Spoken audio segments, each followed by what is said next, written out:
آپ فرماتے ہیں جب میں اور جبریل مسجد اقصی میں داخل ہوئے تو تمام انبیاء موجود تھے، آدم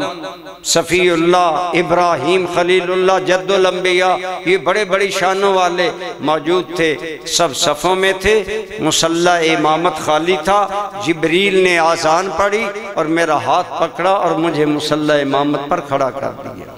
گویا اشارہ تھا کہ یہ اللہ کا حکم ہے کہ آپ امام بنیں اور سب انبیاء مقتدی بنیں۔ آپ نے نماز پڑھائی تو وہاں پر گویا ایک روایت میں آتا ہے جب آپ نماز پڑھا چکے تو حضرت جبریل آگے بڑھے اور عرض کیا یا رسول اللہ صلی اللہ علیہ وآلہ وسلم، آقا آپ کے پیچھے تمام نبیوں نے نماز پڑھ لی ہے۔ اب قابل غور سوال یہ ہے، میں نماز جمعہ پڑھاؤں گا،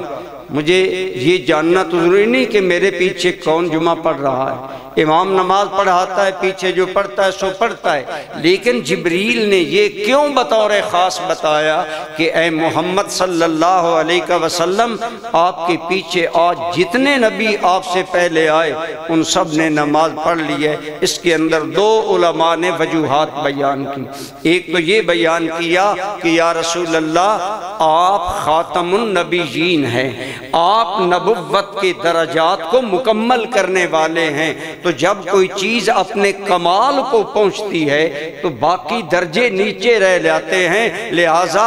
آپ کو رب نے امام اس لیے بنایا اور خاتم النبیین بنایا تاکہ پتہ چل جائے کہ نبوت اور رسالت کا دروازہ بند کرنے والا امام بن کر آیا ہے، اور جتنے نبی پہلے آئے ان سب نے آپ کے پیچھے نمازیں پڑھی، اب آپ کے بعد کوئی نبی نہیں آئے گا۔ اور ایک وجہ علماء نے یہ بیان کی، یہ اس لیے بیان کیا گیا، بتایا گیا کہ یا رسول اللہ صلی اللہ علیہ وسلم اگر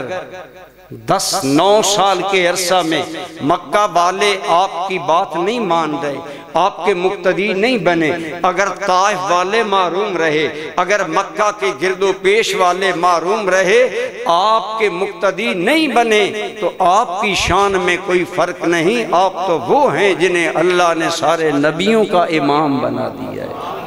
یہ شان اللہ نے آپ کو عطا فرمائی ہے، اس لحاظ سے اللہ تعالیٰ نے اپنے محبوب صلی اللہ علیہ وسلم پر آپ کی عظمت کو آشکارا کیا۔